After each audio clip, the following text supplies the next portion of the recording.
Fox. You welcome, baby.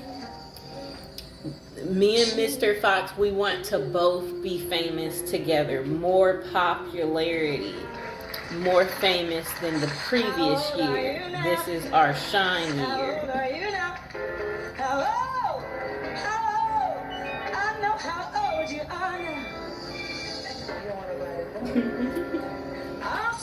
We don't want nobody to know.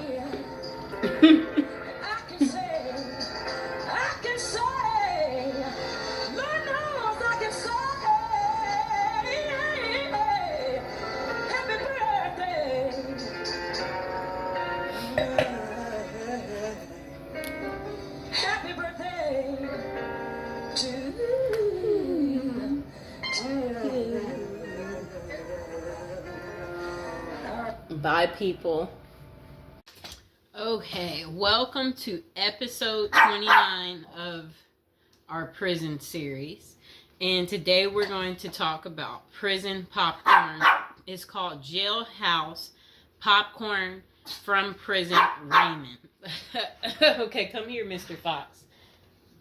Jailhouse Popcorn from Prison Raymond adds intrude to movie night by replacing traditional treats with surprisingly delicious movie snack made of Raymond. But the truly amazing part is the story behind the recipe and the terrifying off-screen drama that occurred during one particular prison movie night. The following story and recipe are excerpt from Prison Raymond. Movie night in prison was usually a big deal.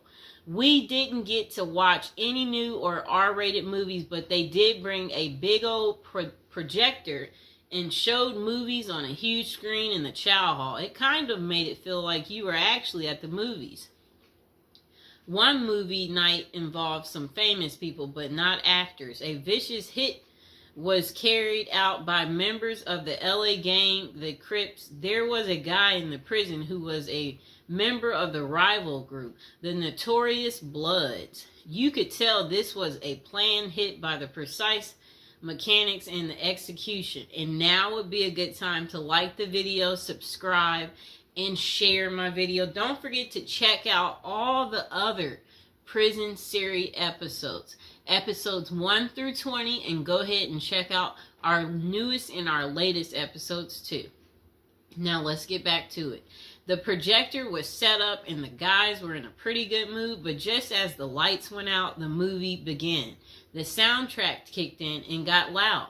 That was the cue. Right next to me, there was a sudden movement, and I saw the guy I knew to be a Crip.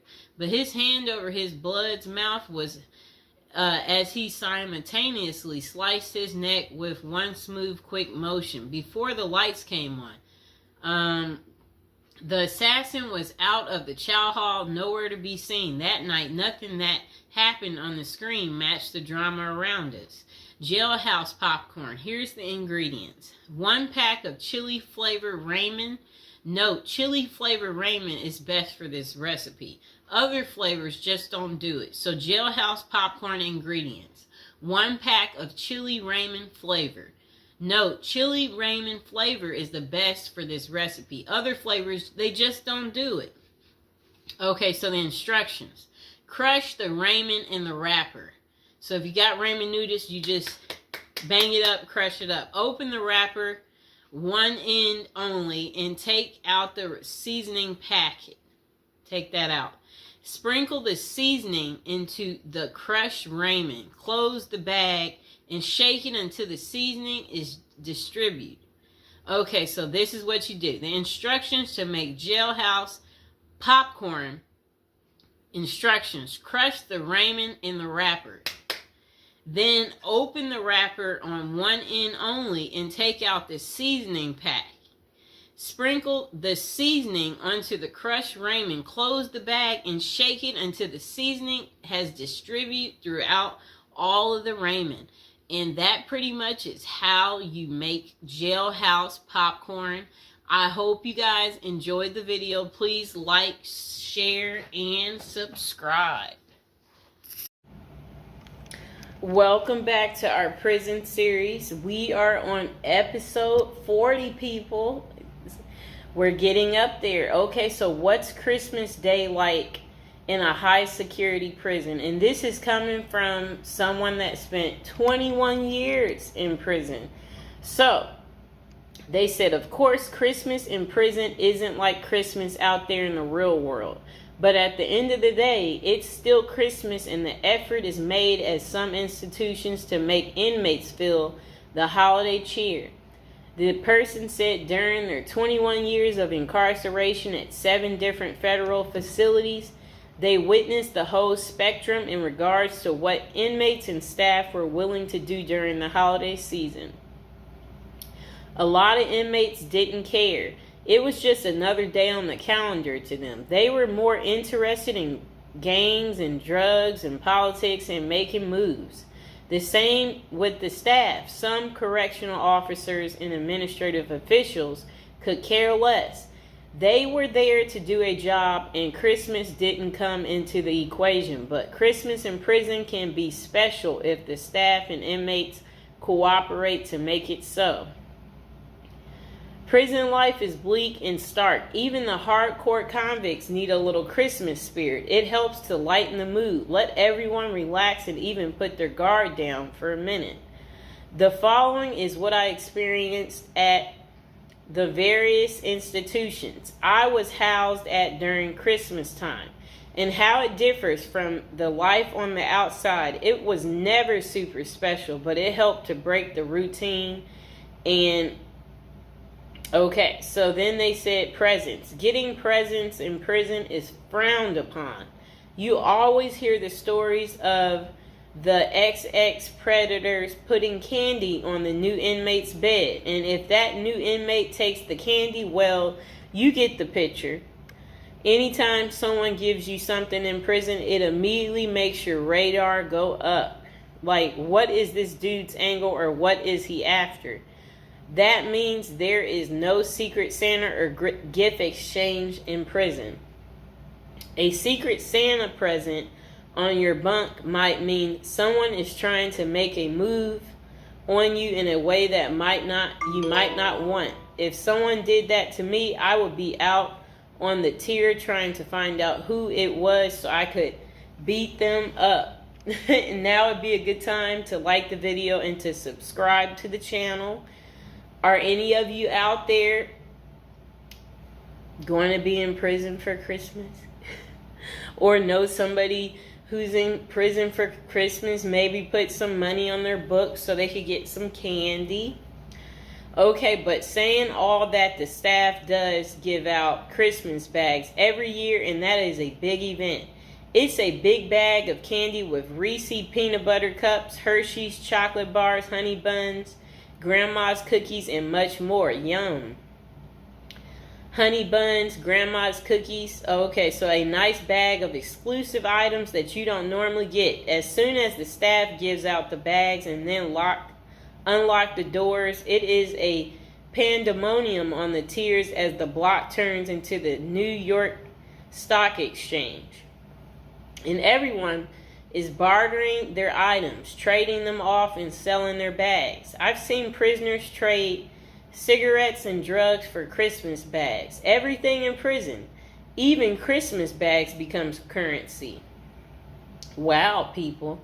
Okay, so relatives. The only time you see your relatives in prison is out on what prisoners call the dance floor, the visiting room. All bureaus of prison facilities have visited on Christmas and all the other holidays, but the visiting rooms have limited space, and it's not like everyone's relatives are coming to see them.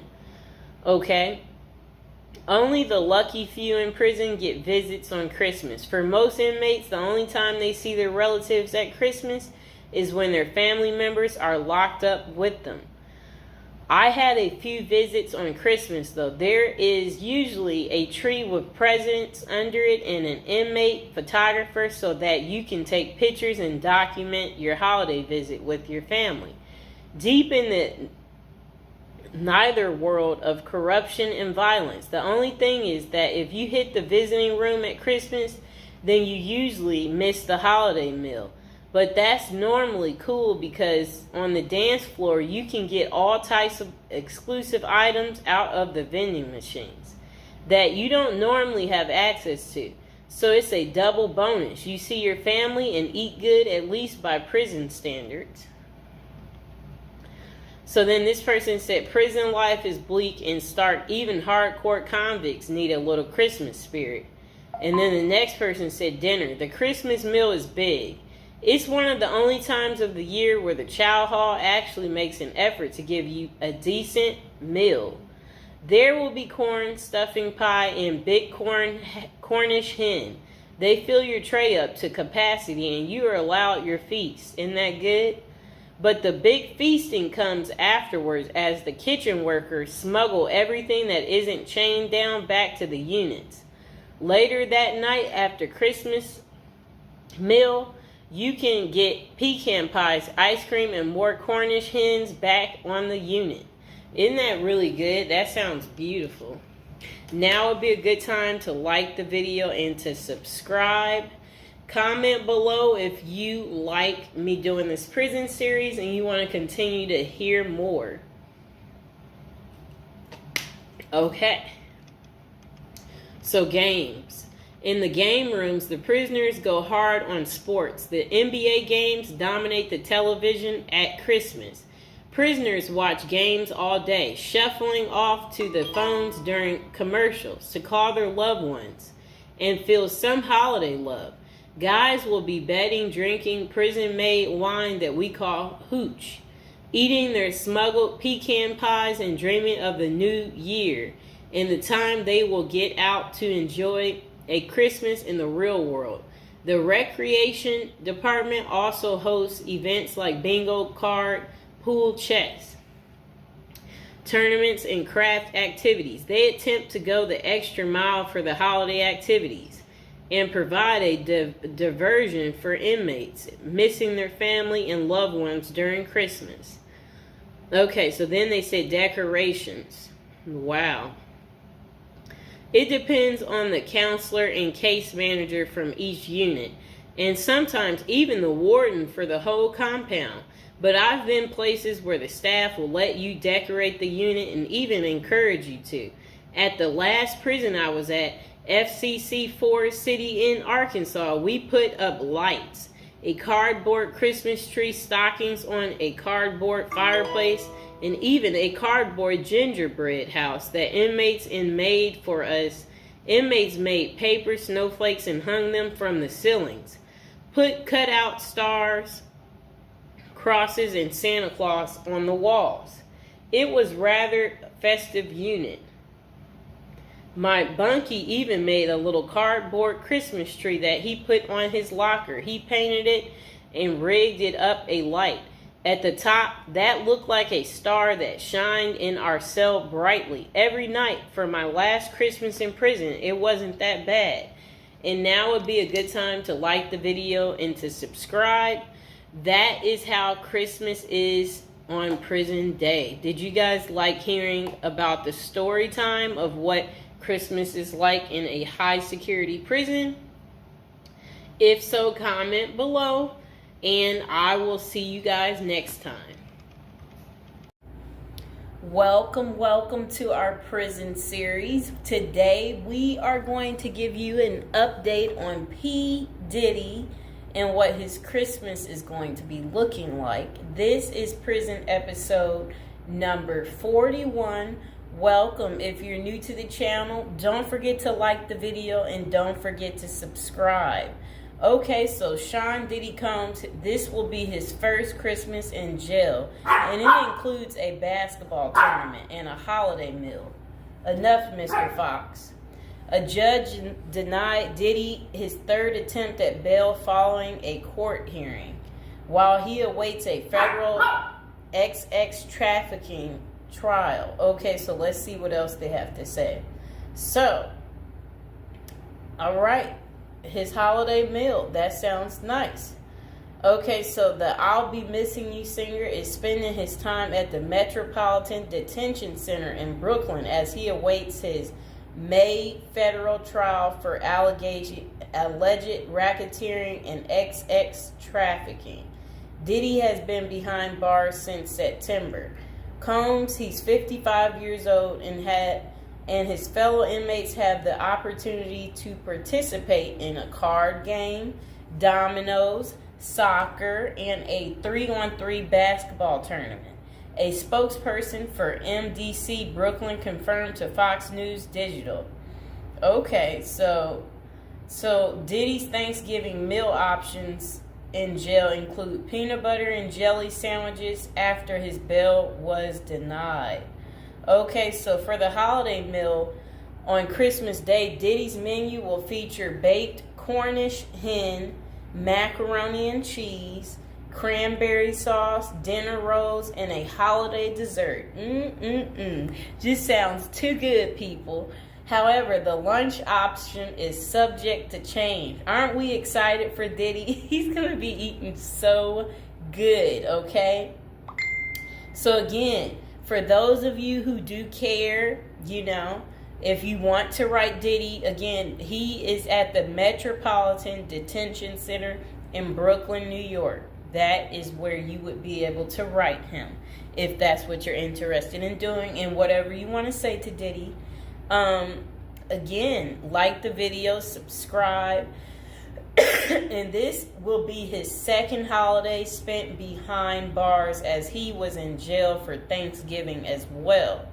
For breakfast, the menu included fruit, cereal, breakfast pastries, and skim milk.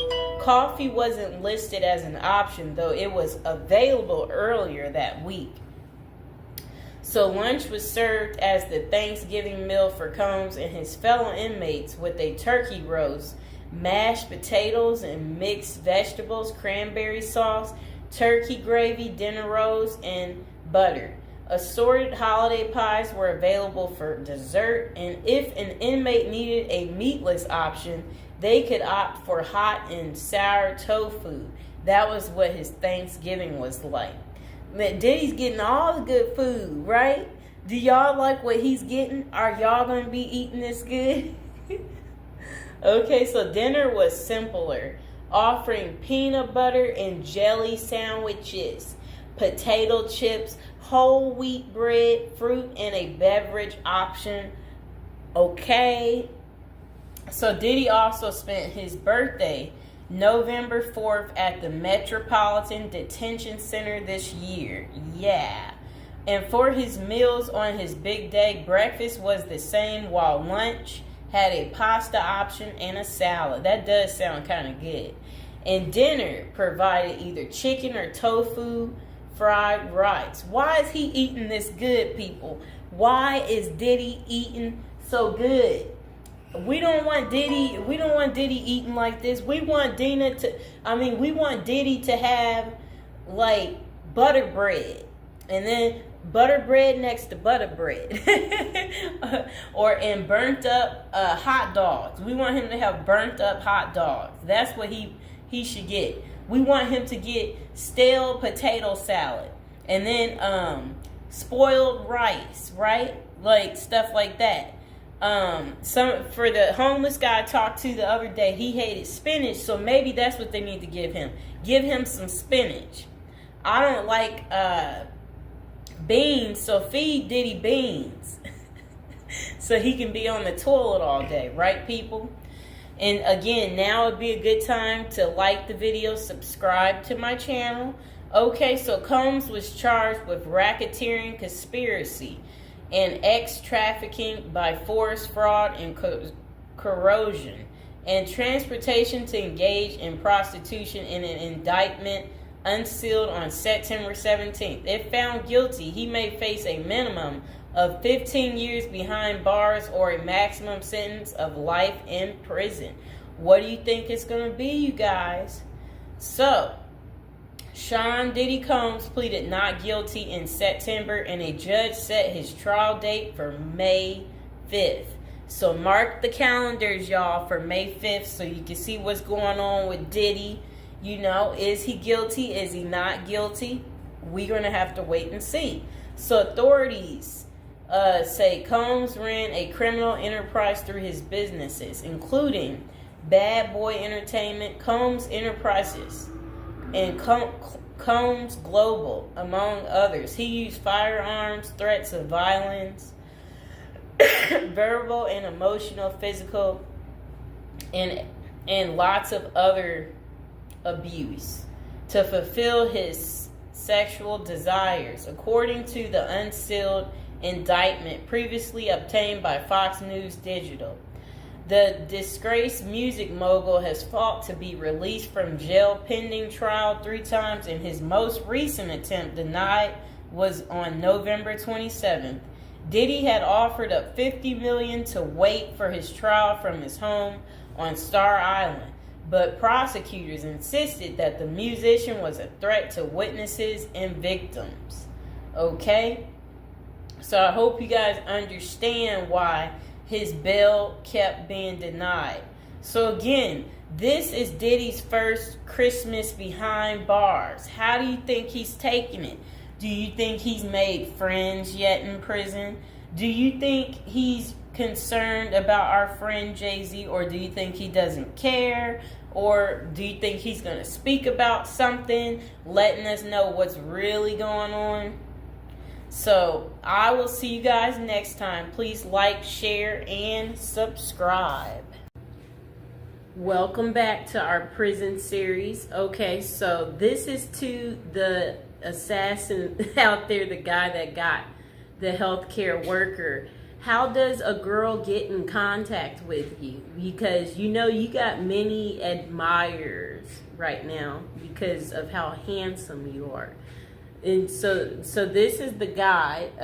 I'm getting off track. Welcome back to prison episode number 35. Again, we're talking about a criminal today, a sexy criminal. Okay, do you see this guy right here? All right, I would much rather be going out on a date with him than this guy right here. Okay? Yes, that guy right there, he's not as handsome. The guy that assassinated him is so much more handsome. And it would be like if someone is like, if he's asking you, if you happen to bump into the guy that assassinated, you know, the CEO on the street, and he asks you out on a date, or he's like, hey, could I hide at your place? You know what? He's so handsome that you would just be like, okay, you know. So what do we really like about this guy? Look, he's young too. He's young. This guy, he's old and he's deceased, okay? One's alive. That's what we like about that guy. And one's not, okay? And, you know, the deceased stink, if we can be real about this situation. Yes, so one is handsome and one is not handsome.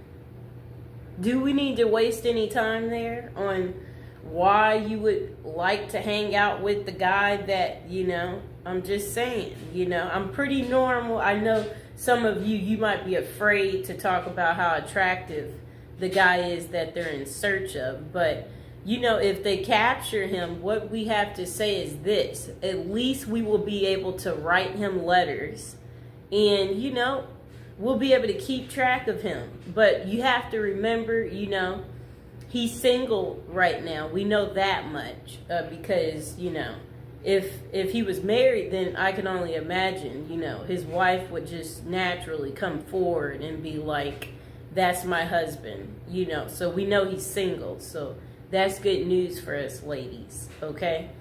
You know, but I mean, well, let's not fight over the guy, you know. We hope that they get him, because when they get him, then we'll be able to write him, right? And yeah, we imagine that he has so many admirers. Yeah, so one of these guys is a coward and one is not. That's pretty much all I have to say about that. Now would be a good time to like the video, to subscribe. Is there anybody else out there who's just secretly admiring this guy right here and you too want to get in contact with him and you're just thinking, where are you? We want to see you. You know what I'm saying? So, or is it just me? Am I tripping? Am I the only one who finds him to be handsome? I mean, if you're out there, dude, and you're watching, a lot of people like you, okay? If you didn't know. So please like, share, and subscribe. Welcome back to our prison series. This is episode 45, and today we're going to talk about Rikers Island. So this is one of the most notorious prisons, and it's located in the East River between Queens and the Bronx in New York City. And also it's where Luigi Mansion is going to be going. Okay, so it's named after Abraham Riken, who bought the island in 1664. The land was eventually acquired by the city in 1884, and a jail was established in the 1930s. The complex covers about 413 acres, and it's at its peak housed around 10,000 inmates, making it one of the world's largest correctional institutions.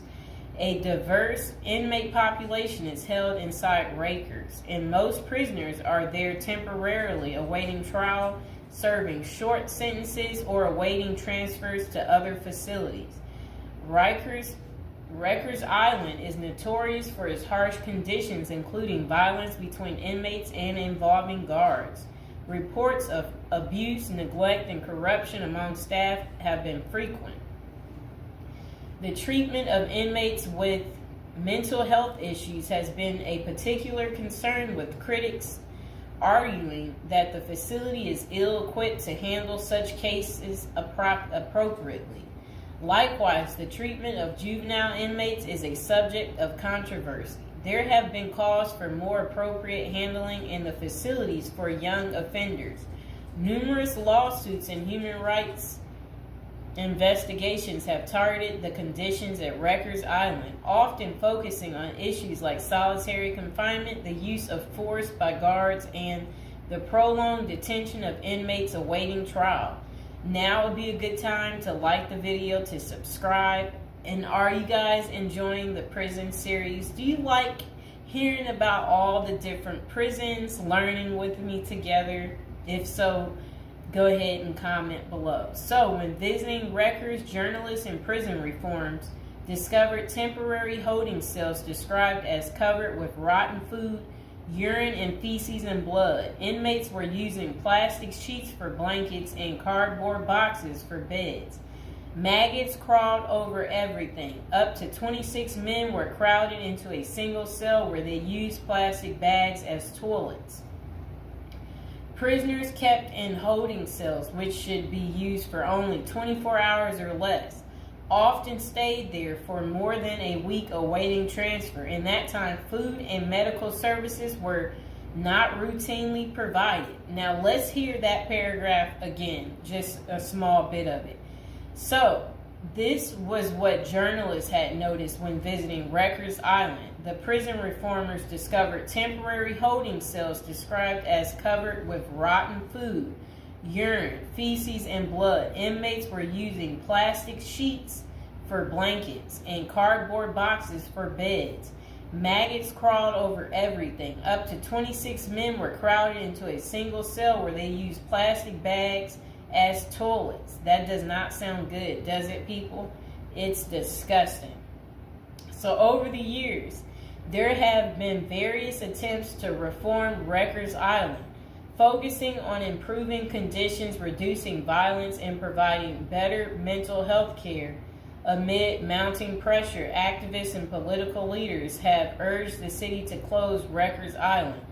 In 2019, the New York City Council voted to close the jail completely by 2026, intending to replace it with smaller, more modern jails located closer to the city's main courthouse.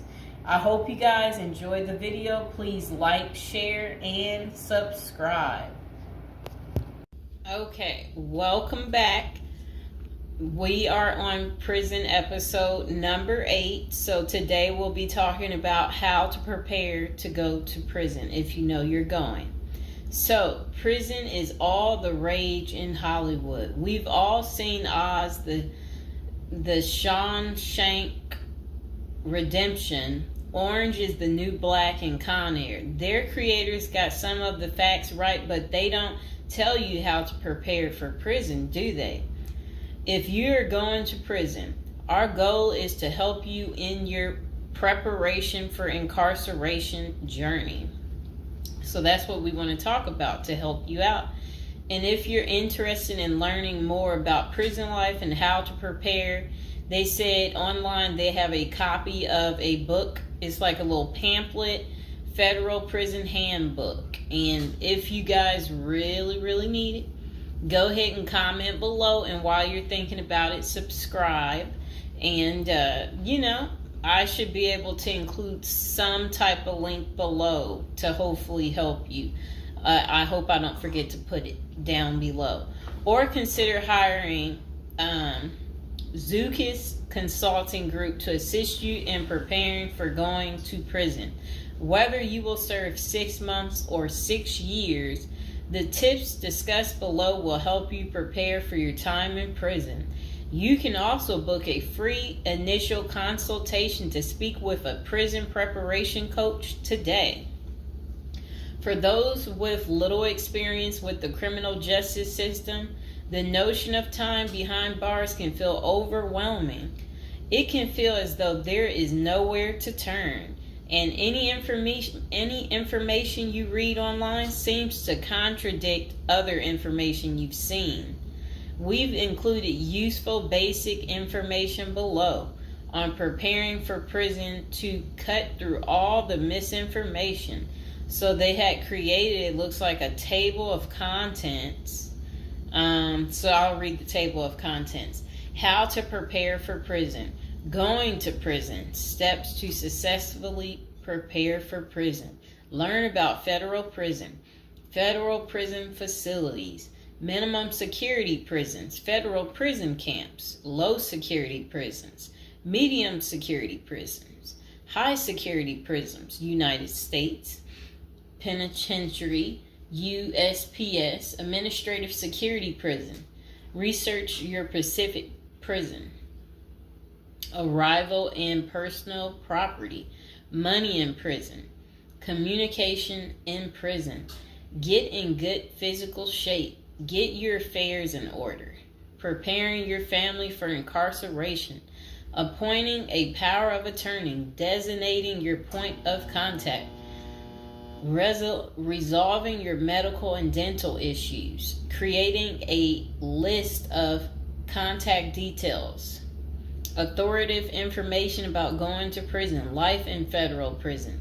Stay out of prison politics. Keep yourself busy. Wow. Find purpose. Stay clean. Avoid discussing your charges.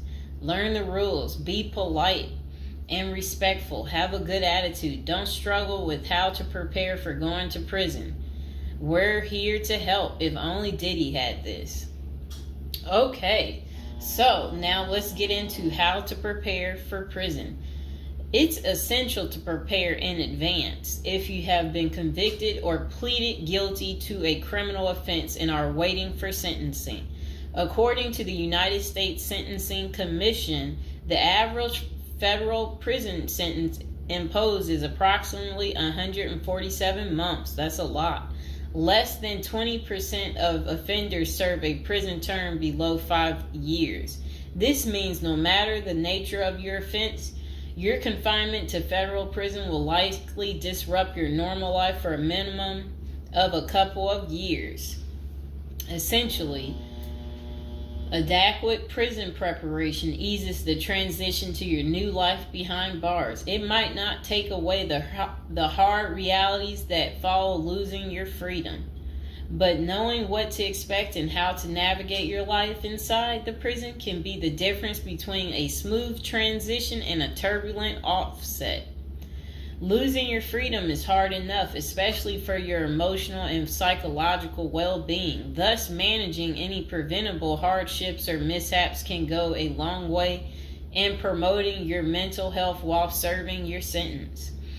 At Zeus Consulting Group, we help potential federal prisoners prepare for their incarceration by equipping them with information to navigate their life behind bars. Our criminal justice system largely fails to reform convicts. Hence, if you are keen on going through your sentence as smoothly and as quickly as possible and transitioning back to an active life afterward, we are here to assist you.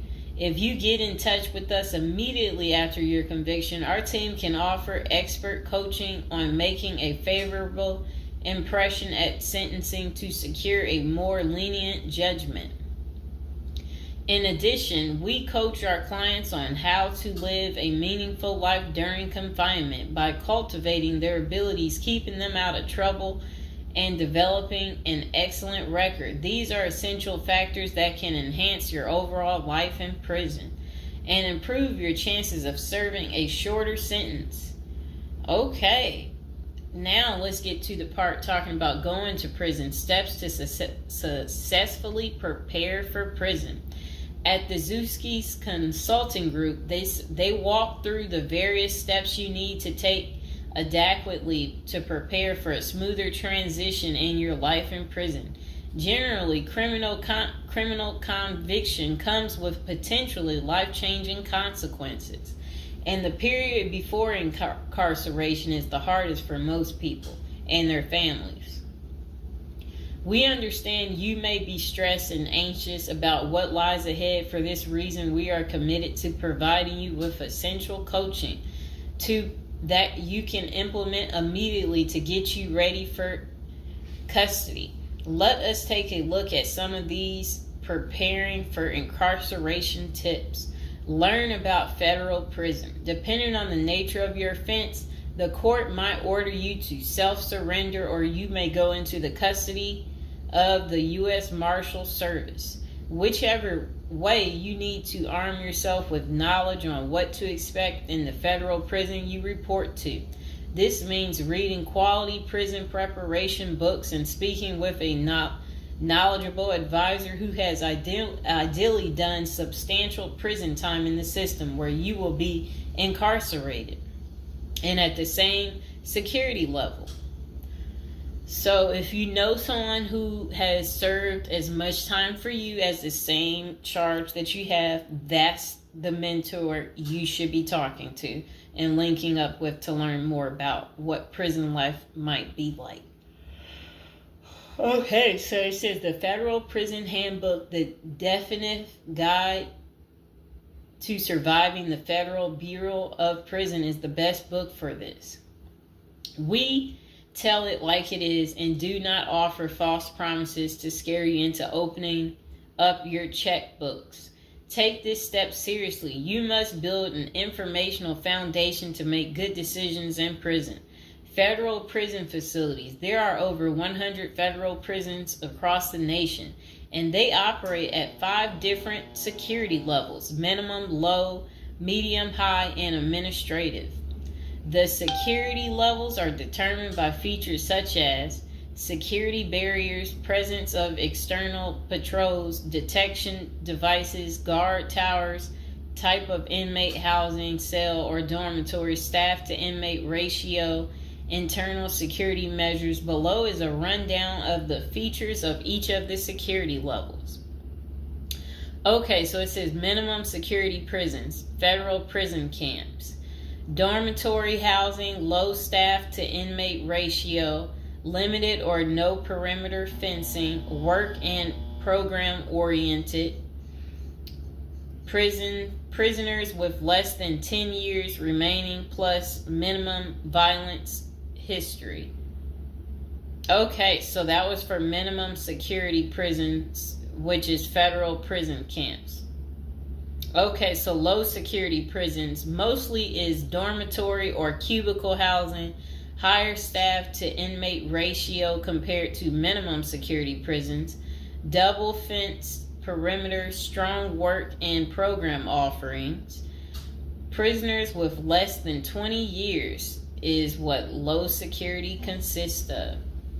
Medium security prisons, mostly cell type housing, higher staff to inmate ratio compared to low security facilities, strengthened perimeters, wide variety of work programs, greater internal controls, all types of prisoners but with less than 30 years remaining under sentencing. So the minimum is for, again, people who didn't commit the worst of the worst. And then low security, same thing, less than 20 years. Well, they're not the same thing, but and then medium means like you're gonna be there a while, but you'll be there less than 30 years. Okay. High security, oh, okay, is United States Penitentiary, USPS, single and multiple occupant cell housing. Highest staff to inmate ratio, highly secure perimeters, close control of inmate movement, all types of prisoners, but sex offenders and informants are highly likely to be victimized. Administrative security prisons. Administrative security federal prisons have special missions. For example, pretrial offender detention, treatment of seriously or chronically ill offenders, confinement of escape-prone, violent, or extremely dangerous inmates. So that's administrative security prisons. So, all right. Okay, so administrative facilities include federal medical centers, federal detention centers, the federal transfer centers, and others. Please see our Administrative Security Federal Prisons page for more information about these institutions. Operations and privileges such as leisure time vary widely at each security level. At the Zuskis Consulting Group, we can help you understand the implications of being held in any prison, regardless of the security level. But generally, through the Federal Bureau of Prisons, BOP, ultimately decides where to confine you. Your attorney may request your designation to a facility that best fits your needs. Okay, just a moment.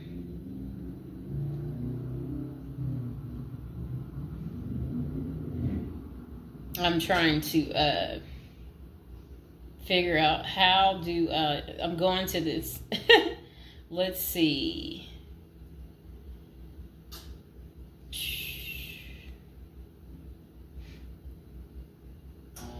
Know why I keep getting these numbers calling. Okay, back to where we were. Research your Pacific prison. If you are ordered to surrender, go to our federal prison profile section and locate the Pacific profile of your upcoming prison. Once there, you can read about the particular prison and life therein. You can also download the prison's admission and orientation handbook and commissary forms. These will provide an overview of opportunities available at the prison and protocols for education, recreation, housing, health, psychology services, and more. This is a valuable Prison Pacific information that can be very helpful in your journey in preparing for incarceration.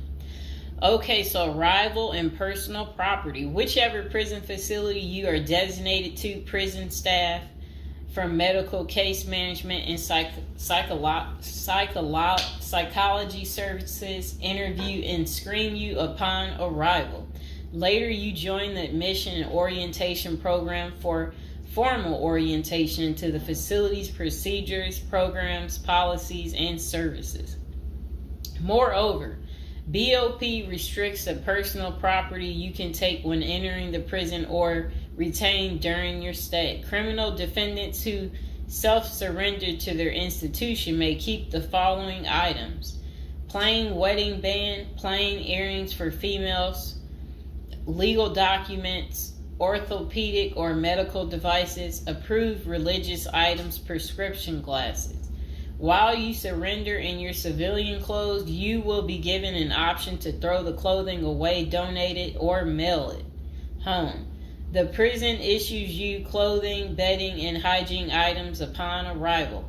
In addition, you may purchase items such as shoes, recreational clothing, food items, personal care items, and others from the prison's commissary. Sounds like the military. Once you are in custody, there are specific guidelines regulating possession of any of these items. We at the Zuski Consulting Group can help you get ready for custody by explaining these processes and privileges. Money in prison. You can have money in federal prison, but the funds remain in your inmate trust fund account. These funds may be used for commissary purchases, telephone, email, and other authorized activities. Appoint someone you trust to act as a business or financial manager. Your spouse or attorney or close friend, you may want to give this person power of attorney and arrange for the bank to allow them to make withdrawals from your account. Arrange to have them send money monthly or quarterly if you can afford it. Ask for between $400 and $700 a month. This will allow you to spend $360 at the commissary each month. Use a maximum of 300 minutes of phone calls each month. Purchase MP3 player songs and use the BOP's inmate email system. This investment will make your prison time go by faster. It's worth the expenses if you and your family can afford it. So again, ask your family to send you about $400 to $700 a month, because the commissary, they allow you to spend $360 a month, and then they're just saying that use a maximum of 300 minutes, of phone calls each month, and then you should be able to use the inmate email system too.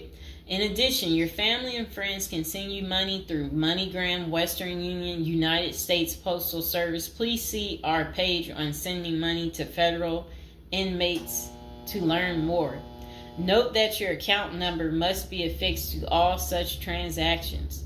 Funds sent through MoneyGram and Western Union are processed every day of the week, including holidays. Communication in prison. Communication with family and friends is essential during your time in prison. In addition to fostering your emotional well-being, maintaining ties increases the possibility of successful re-entry into the community. The Bureau of Prisons provides the following communication avenues for prisoners and their families and friends. Inmates and receiving parties have the option to pay for phone calls. The scaled-down email service allows federal inmates to email with approved contacts, but the inmate must pay for any time spent drafting or reading emails. Inmates may send and receive mail through the U.S. Postal Service. Prisoners may receive subscriptions directly from the publisher without prior approval, newspapers, magazines, and journals. Okay. Get in good physical shape. Exercise has immense health benefits, both physical and mental. It is normal to get depressed as you contemplate preparing for incarceration. However, exercise can help keep stress levels down and allow you to focus on what matters most, creating a positive transition to better your experience in prison. You will have plenty of time in prison to develop good fitness. However, starting now is beneficial as you equally need your energy levels at peak as you rush against time to get your affairs in order. Moreover, if you end up confined, especially in a higher security facility, looking physically fit may play to your advantage, though you should purpose to stay out of all conflicts at all costs. There probably isn't any pressuring need to learn how to fight if you are housed at a camp, minimum security, or low security federal prisons. But if you're headed to a higher security level, you may want to hire a personal trainer to become as fit as possible, even if that just means looking tough. So if you're at a higher security level, you might encounter more threats. That's what they want you to know. While we don't advocate employing violence, conflict avoidance is almost always the best answer in prison. It's not the worst idea to consider taking self-defense classes to learn how to protect yourself. This is essential piece of how to prepare for prison. Violence in prison is genuine concern, and people do get hurt. A fight is never a good idea, but you need to prepare in the event of everything going wrong and escalating into conflict. Get your affairs in order. Going to prison is the last thought on anyone's mind. Even when your case goes to trial, you always hope there's a chance of fighting the allegations and winning the case or earning a lenient sentence. That does not involve imprisonment. It is understandable if you are still in denial and hoping the case might turn out favorably. However, denial only works against you, as it may hinder you from taking advantage of the short time you have to get your affairs in order. Before losing your freedom, even if there is a slight chance of getting a lenient sentence, preparing for prison is essential if things don't go as expected. Some of the matters you need to take care of include preparing your family for incarceration. Your family will be devastated by the idea of you being locked up and the potential dangers it might subject you to. It may take a while before they come to terms with the likelihood of living without you. However, you need to sit down with them and discuss life without you. If you are the primary provider, you may need to organize how bills will be paid in your absence. This may even mean working at downsizing the family's lifestyle if there are not enough funds to maintain the same lifestyle. If you live alone, you need to make arrangements for your property so that debts do not accrue in your absence. If you have young children, they may not understand the long-term implications of your absence at the moment, but it will soon affect them, so you need to plan the best way to help them cope. Consulting a psychologist is vital, as they can suggest ways to help both you and your family cope in the short and long term. Lastly, it would be best to inform your family that they can reach you either through email or written correspondence. They should also expect you to call them regularly or through video visits whenever possible. While preparing for incarceration is critical, maintaining family contact while you are away is equally as important. Okay, next is about appointing a power of attorney. Generally, a power of attorney grants another person the ability to control your affairs in your absence. This could be your spouse, parent, child, sibling, or trusted friend. If you appoint someone other than your spouse, you could grant the power to two people who should consult each other before making any decisions about your affairs. This may eliminate conflict and guarantee extra safeguards against misuse of the powers. As you do this, ensure you draft a financial plan on how the finances should be utilized while you are in prison. You may also want to create a rough budget of your financial needs in prison and coordinate how the money will be channeled to your commissary account. Designating your point of contact. Before surrendering to prison, ensure you identify a primary point of contact. This could be a family member or a close friend. We can work with this primary point of contact as questions or issues arise. Additionally, this person will be able to better advise your family and friends of your status, location, and information. Please note that prison staff seldomly release information to family members. For example, if your family calls your unit team seeking information about your status or healthcare matters, they will not release information.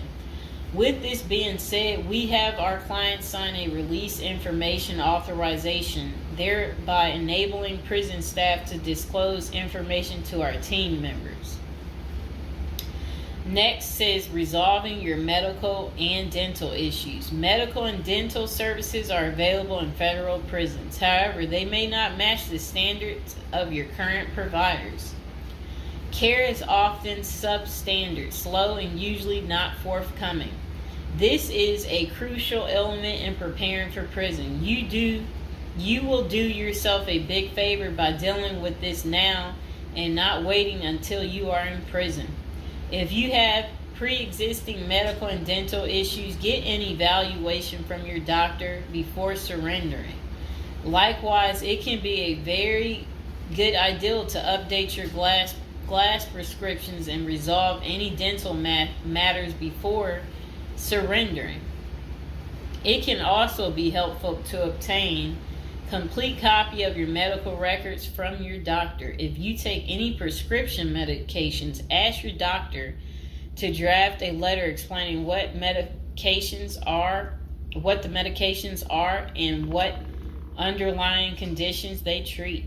While you can submit these documents to your prison's health service upon arrival, our team can also use these in cases of prison staff not adequately treating medical conditions. In these cases, it is critical that we have underlying documentation, as this helps us motivate prison healthcare staff. Creating a list of contact information. Before going to prison, prepare a list with contact numbers, mailing addresses, email addresses for all the people you may need to contact during your confinement. This way, you will not get stranded whenever you want to contact a particular person. Additionally, try to fit this contact list on one double-sided page. Many receiving and discharge officers will allow self-surrendering inmates to retain this page. If not, we also recommend our clients provide us with a copy of their contact list. We overnight this contact list to our clients on the day of their arrival. Authoritative information about going to prison. In the past, people used to go to prison utterly oblivious of what lays ahead and would endure untold hardships before they adjusted to their new life. This is not the case today. There are dozens of books, guides, and other programs that help defendants prepare for their life behind bars. While we cannot attest to other firms, books, or products, our team regularly assists clients preparing for prison.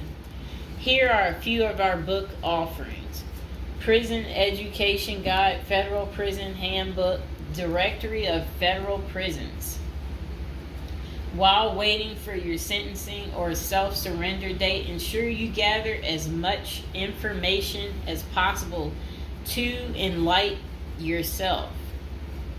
Most prison preparation resources are written or produced by ex-convicts who have served long sentences in federal prisons, or experts who have worked closely with the inmates and are familiar with the criminal justice system. Researching widely and reading available credit resources can be an eye-opener, enabling you to adjust to your new life quicker.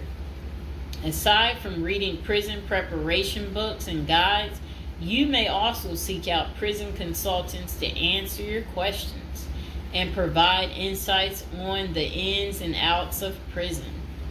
For instance, at Zeus Consulting Group, we help criminal defendants develop strategies to prepare for prison and successfully reintegrate into society. Our object, objective is to help you develop an informational foundation to make good decisions once in custody. Life in federal prison. Before commencing your federal prison sentence, you need to know how to prepare for federal prison with a survival guide and tricks. Assuming you have gathered as much information as possible about what your life in prison will be like, here are some tips to enhance your experience. Stay out of prison politics. You do not have the liberty to choose your neighbors in prison. You meet people from different backgrounds, some possessing extreme opposite personalities, ideologies, and outlooks on life. Despite the sharp differences, you may have to share the same facility for years. In ideal circumstances, people should embrace diversity, but not so in prison. Conflict of interest and prison politics are the order of the day. However, it helps by maintaining a low profile throughout your stay.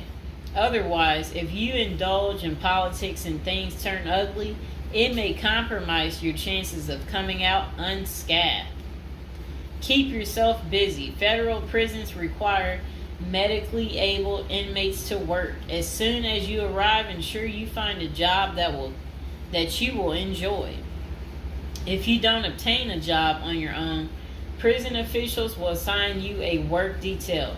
We advise our clients against this approach since it often means working long hours in the kitchen. Some examples of the positions you may want to consider include plumber, inmate orderly, food service, warehouse, groundskeeper, painters. While some of these prison jobs require long hours, others are no-show jobs where you sign your name on a sheet and leave. While federal prisoners are paid for their work, wages tend to be meager. For example, federal prisoners typically earn 12 cents and 40 cents per hour. These funds are deposited into your commissary account, which you use to buy personal items. I'll repeat that again. Oh, sit down, Mr. Fox. Sit down. Sit down, baby. Prisoners typically earn 12 cents and 14 cents per hour. Okay. Okay, that's crazy. So when in prison, find purpose. A period of incarceration equals a lot of available time on your hands, which can be positive or negative. It's your choice. Many positive activities in prison can help you find purpose in life, even help you improve your circumstances upon arriving. College correspondence courses, writing, exercising, and teaching in the prisoner's education department are just some examples of many activities you can become involved in, which will give you purpose. This purpose will help carry you through your sentencing. Okay. Pursuing a purpose during your time in prison can make your stay more meaningful and manageable. For example, you can learn a new trade, write a book, discover philosophy, find spirituality, or purchase other professions. Likewise, we help many of our clients further their education behind bars. Whether you are interested in college or career-based studies, our team can help. Okay. In addition to keeping yourself busy and avoiding falling into a depressive state, finding purpose behind bars may equip you with relevant skills for successful re-entry into the community upon your release. This is critical. If you work, you are prepared for a period of incarceration.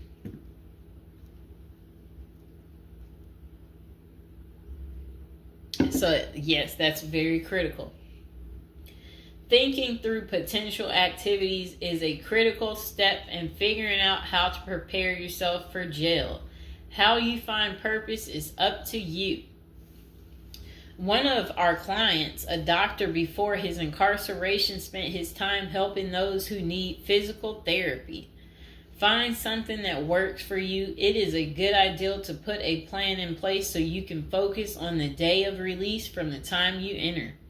Avoid discussing your charges. When first entering prison, many inmates receive the prison 411. Other inmates want to know who you are, your criminal charges, your sentencing, and other relevant information. Whether someone tries to bully this information out of you or a friend in prison asks, do not fall into the temptation to disclose your case details. Many things can go wrong if you do so. For instance, a fellow prisoner could make a deal to serve less time in exchange for the information, especially if the details are incriminating. Also, the nature of your crime might cause you to be victimized, especially for sexual-related charges.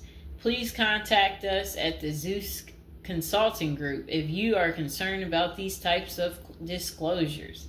We help clients charged with all manner of criminal offenses develop a strategy for addressing these sensitive matters.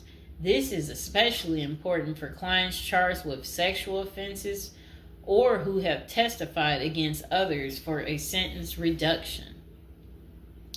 Stay clean. However tempting the ideal of using drugs in prison may be, you should steer clear of them.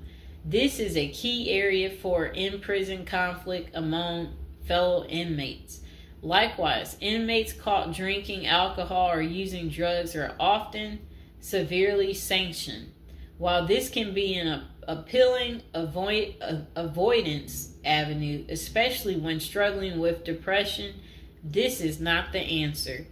Our team can help you develop better coping mechanisms. No matter how deep you descend, keep in mind that drugs are not the solution.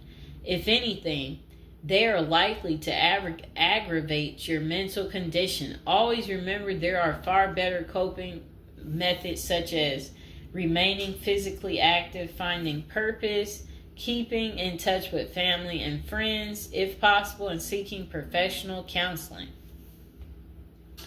Moreover, no matter how smart you are in concealing drugs, it is only a matter of time before the guards catch you. And when that happens, it may spoil your efforts of maintaining a clean record and dash any hopes you may have for an early release. Getting addicted also raises the chances of being indebted in other prisoners, bringing you into deep trouble and potentially making your life in prison intolerable. Learn the rules. Ignorance is no defense for prison rules, for prison rule violations.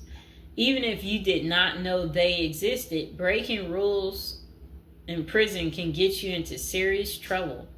Educate yourself as much as you can about the prison system, and particularly your upcoming prison facility. If possible, obtain a copy of the official rule book and read it thoroughly.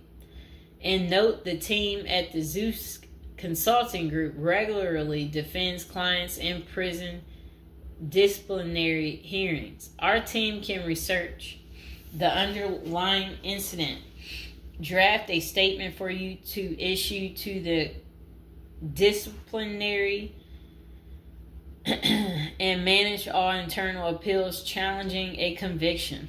Then it says, be polite and respectful. Prison staff is often overworked and inmates tend to be depressed or otherwise dealing with personal issues. Since serving time in prison is often unpleasant, practicing active conflict resolution techniques is important.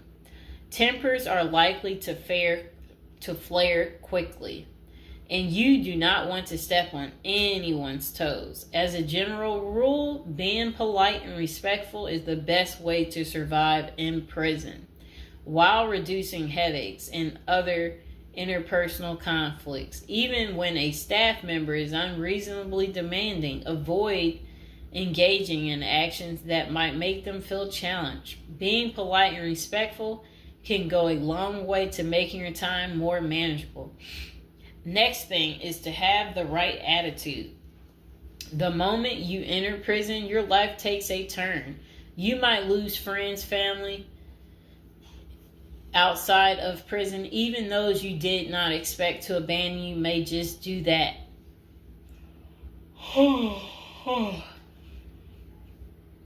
You are pretty much on your own inside prison.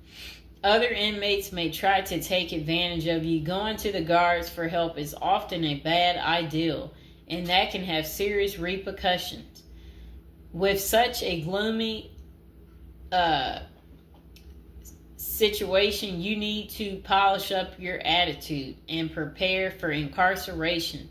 Having the right attitude can help you surmount the prison reality and build something positive out of the situation.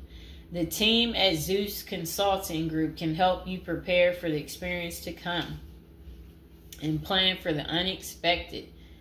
Prison time doesn't mean a death sentence, quite opposite. It says, if you lost your license because of a criminal conviction, they can help you launch a new career.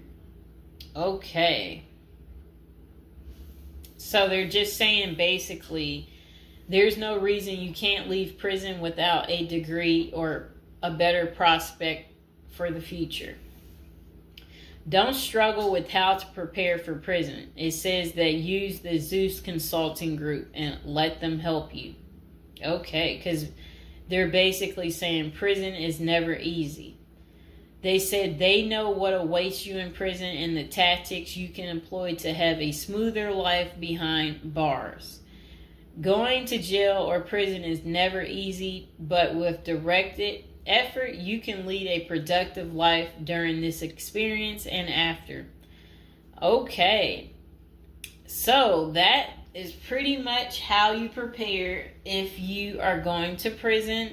If you've watched this far, type in the comments below this far, and I hope you enjoyed the video. Please like, share, and subscribe. Welcome to episode 2, back on our Prison is a Retirement Plan for Seniors. And today we're going to be talking about people using prison as a retirement plan in Japan, of all places. Okay, let's get to it. So they said seniors in Japan are having to steal just to cover basic expenses, but it's all part of their plan. You see, the sentence for their crime sends them to a place where they find a sense of community, receive free room and board, and have a caregiver 24/7. It's good to watch other countries who are older or more in depth to see what will happen to us. Well, 27.3% of Japan's citizens are 65 or older, practically twice that in the U.S. And these seniors are breaking into prison just to survive. Will Americans retirees be forced to do the same? Not if they start planning now with a financial professional. Here's a look at Japan's rampant retiree crime spree. So they said an article in Straits Times is titled "Rising in Old Jailbirds Turn Japan Prisons into Retirement Villages." It points out that a record 47,632 people in Japan aged 65 or over were arrested in 2015. Over 70% were caught for petty crimes such as shoplifting. When retirees have to steal just to survive, it's clear that their plan didn't include saving enough money to cover basic living expenses. What's worse is that Japan's elderly inmates are rehabilitated, kicked back into society, and stuck in the same boat they were before. They haven't gotten any younger, and they still don't have enough income. So do they get a job and start saving for their slow-go years? No, they steal a bunch of bananas for breakfast and get thrown right back into the slammer. About 70% of all current inmates aged 65 or older are repeat offenders. Why do these seniors live this type of retirement? Well, besides the fact that they did not plan successfully, their retirement strategy didn't include any plan for long-term care either. But prisons did. a roof over their head, 3 meals a day, no utility bills, and free unlimited health care are all provided. A research firm coined Japanese prisons state-sponsored retirement villages, and one of prisons' demographics includes a 50.6 age average, with the oldest being 88 years old. That same prison was recently refurbished to accommodate their demographic, including 500 private well-lit cells, each with its own desk, chair, and well-lit cells, each with its... Oh, okay. They said also comes with a wooden bed and television set. Steps in the public areas are even upgraded with ramps and handrails. Does that sound like a prison to you, or is it closer to the retirement home where individuals visit the grandparents? By 2025, 1 in 3 citizens of Japan will be age 65 or older, and 1 in 5 will be 75 or older. 2025 isn't that far away, and the U.S. demographics isn't getting any younger. Medicaid and Medicare are drastically underfunded and facing problems similar to Social Security still. Prison is better than no plan, and a ward of the state doesn't have to live on the street and steal bread.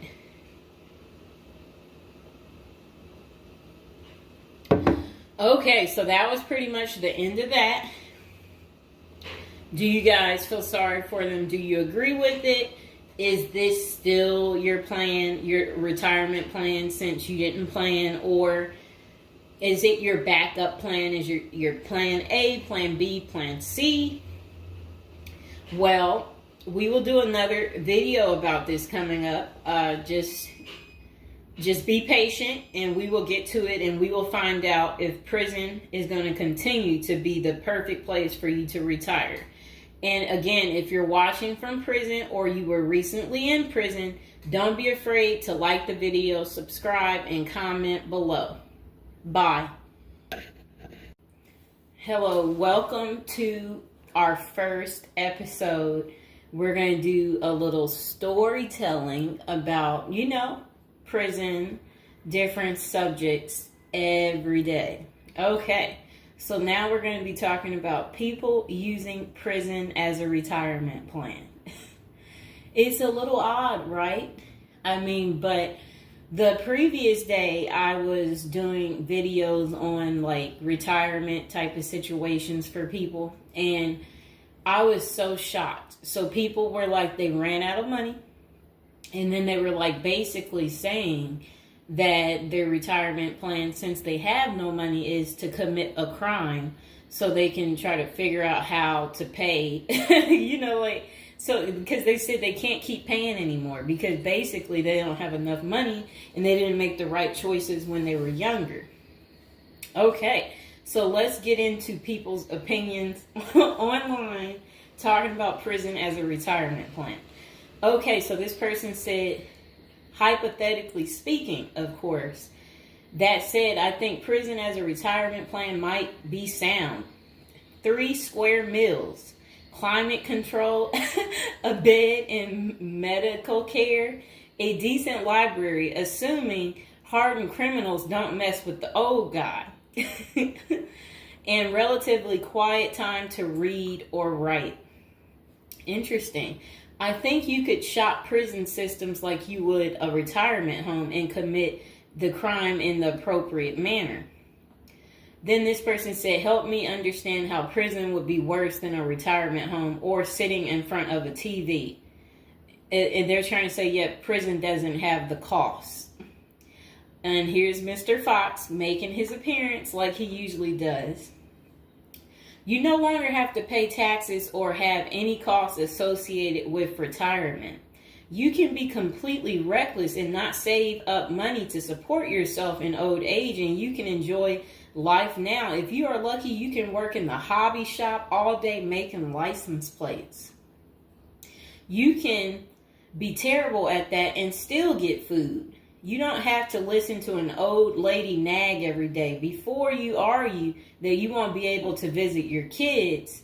How many old people wait hopelessly for visits that never come? card games in the yard, puzzles, crafts. You might even be able to paint or play music. I bet you could even find a personal trainer to keep your fitness up. There is always the outside chance you can get away with the crime and extend your reckless spending until you finally get caught. This could be the Gen X answer to the Social Security crash. Oh, I like what they're saying because, they try to say Social Security will be gone for us once we reach a certain age, and I believe them. Because plus, we constantly hear about them talking about they're going to get rid of Social Security. So, might be true. So we got to plan ahead, right, you guys? So maybe I should take up tattoo artists as a hobby to prepare so I can get some extra smokes and a serving of Jell-O. Now, what crime do you commit and at what age? Embezzlement seems a solid choice, but I think you might need a life sentence to make this work. And then it says that it would be messed up to get kicked out of prison. Seriously, not serious. I don't think people get kicked out of prison. I think they get, if they have good behavior, I think they can possibly get out. Okay, so it says, maybe a Fed club, laughing out loud. And another person said they liked that post. They said, that's a nice thought. Then the other person said, what do you mean? That would be a problem for me because it's a lack of freedom and privacy. And the next person said, crazy but interesting concept. I have heard of the homeless committing crimes just to get off the street. And the courts read right through it and cut them loose. Interesting. That brisk morning stuff on the freezing stainless toilet and that toilet wine would round out a nice day. Laughing out loud. I guess they know how to make toilet wine. I think I would rather be in prison than homeless. If things were really bad, go on a robbery spree and hide the money for when you get out. Ha ha ha ha ha. And if you were to ask me, which would you rather do? Oh, that's terrible. Be homeless on the street or be in prison. Prison wins hands down on this one. The guaranteed bed and the guaranteed meal, the library, the friends when you get your free time. I'm just saying. I don't think the cold streets are for everyone.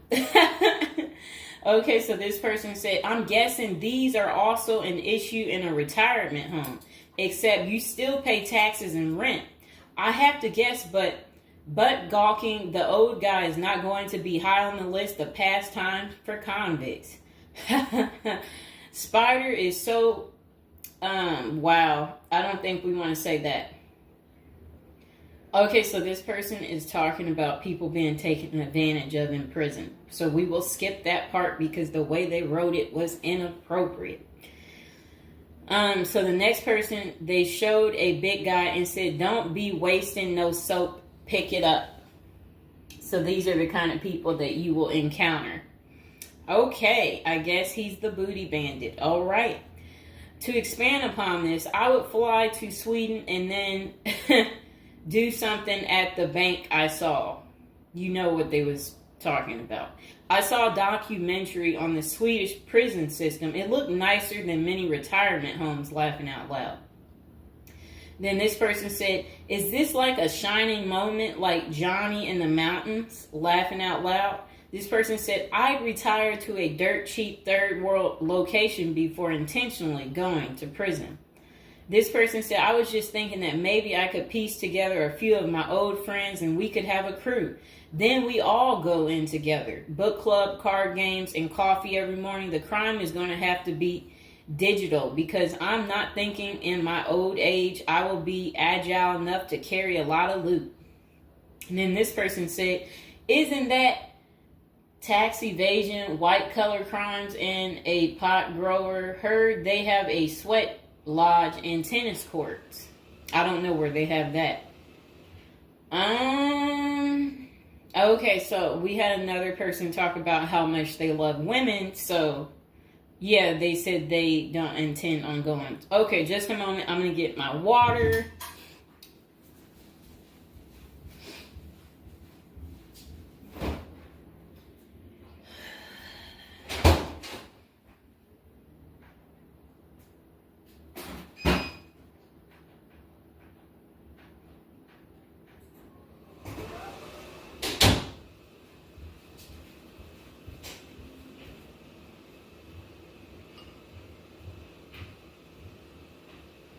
All right, it got a little hot.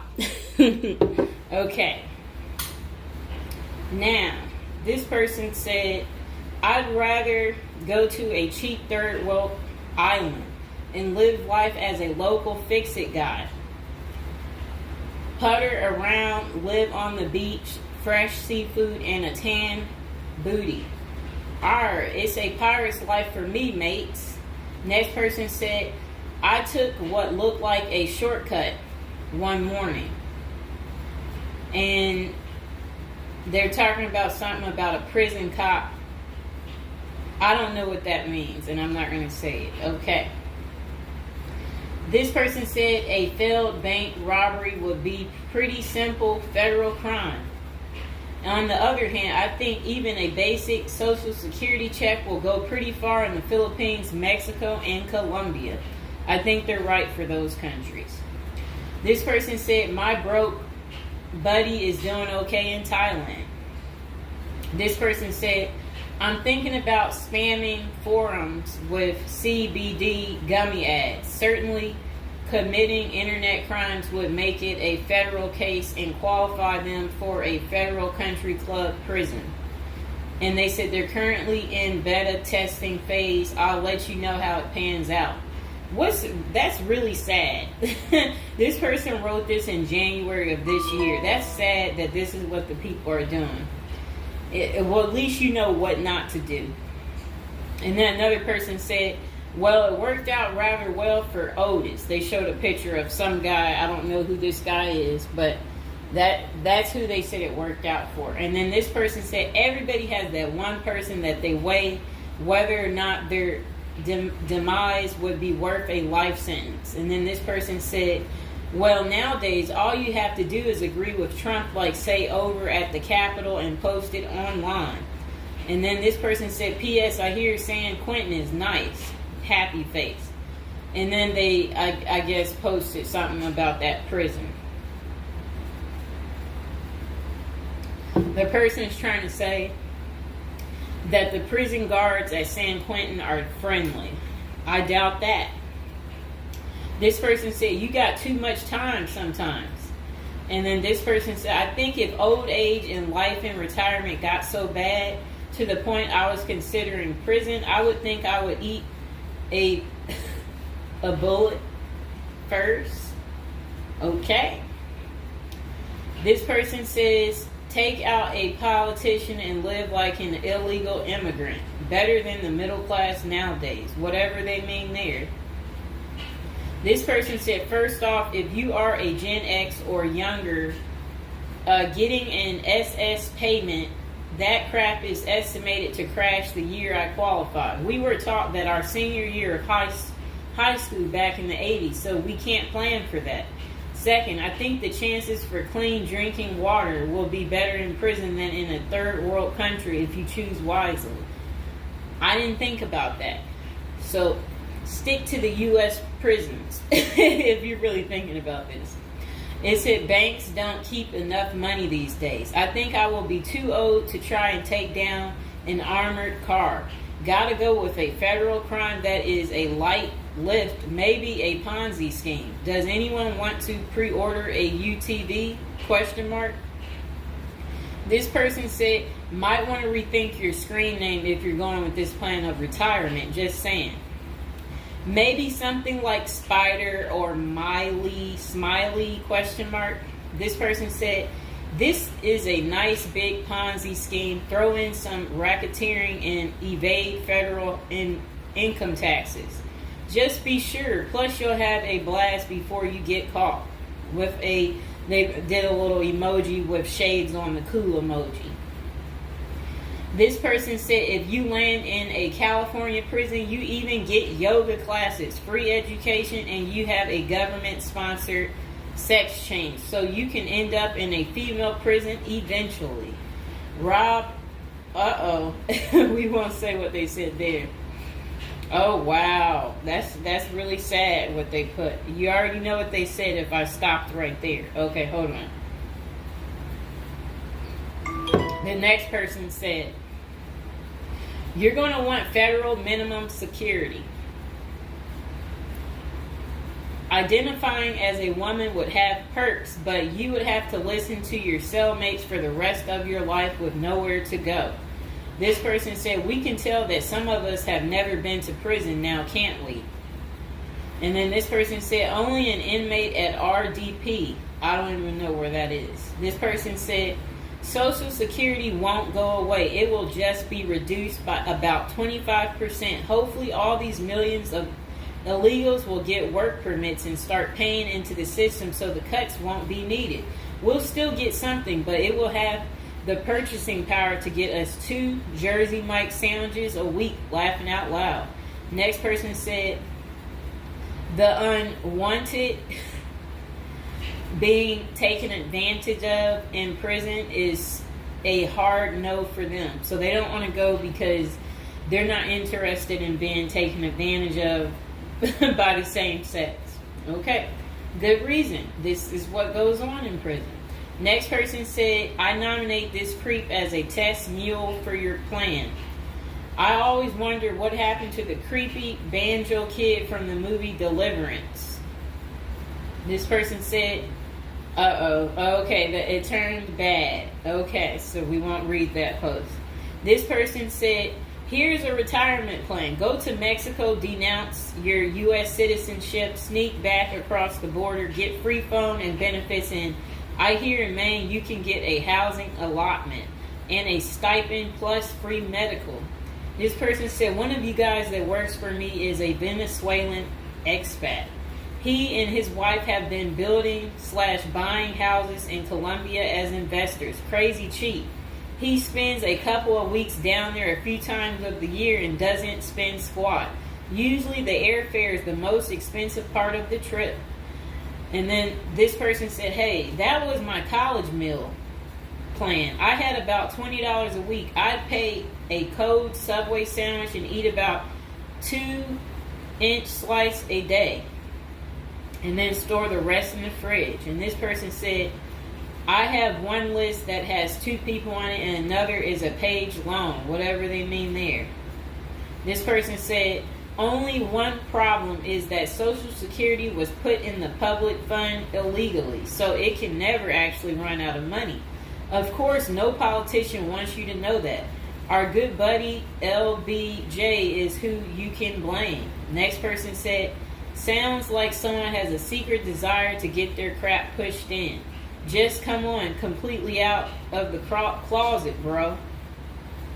This person said, I worked in that prison. Numerous others as well. There are no tennis courts. Myself and crew were with general population. Inmates actually were on my crew as well. The good behavior guys. The stuff you don't hear about is massive. Daily crap goes down. We got locked in a security armory for hours as a riot/fight started. Literally locked us in for safety. Going through Sallyport down the halls with cells on each side. The more the blood stains from fights, it's not Hollywood. The most scary individuals are actually the guards. A few can be normal or 2 civilians working inside.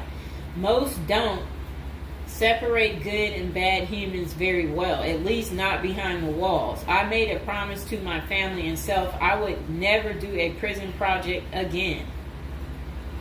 It messed with our heads. You go in at 7 and literally can't leave until 3. No cell, no camera, no eye contact, no talking to inmates. They constantly try to talk to you relentlessly. I saw things in there that I will never leave my mind. I did meet an old lifer.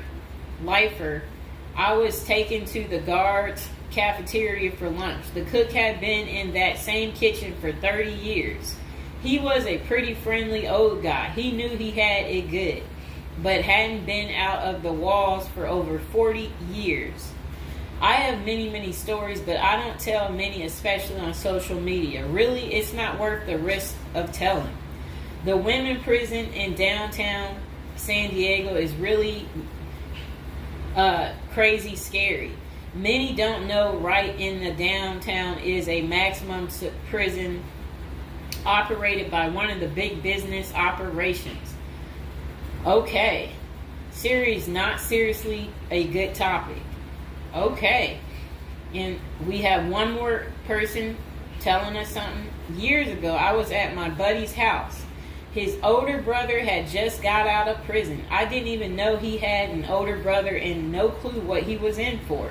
I remember he couldn't settle down at all, just hanging around in the garage. He couldn't stand still. And it was almost like he was looking to get in trouble.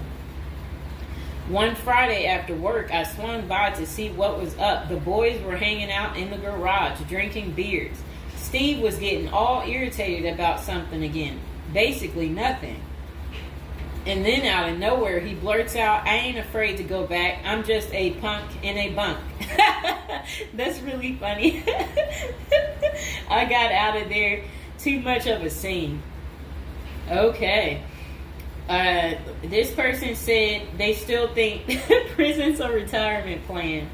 This person said, yeah, big perks. You'll also get, as Jim Jeffrey says, and yeah, so, all right, so that's the end. I couldn't say what this person said because it was very inappropriate.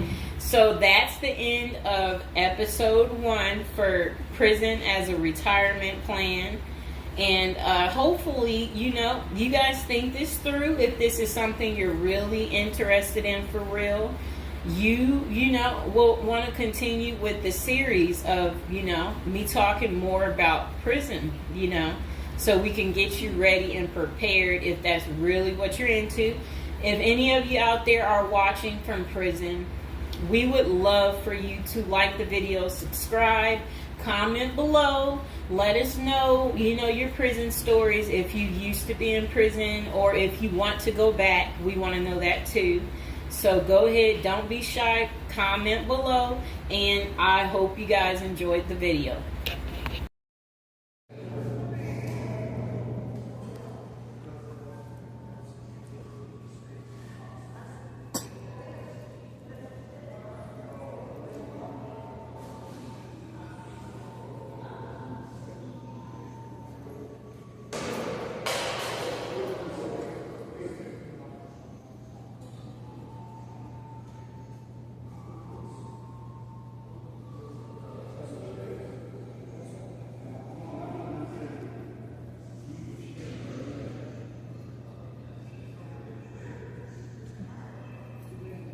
The hand. Baby, give me your hand. Give me your hand. Give me your hand.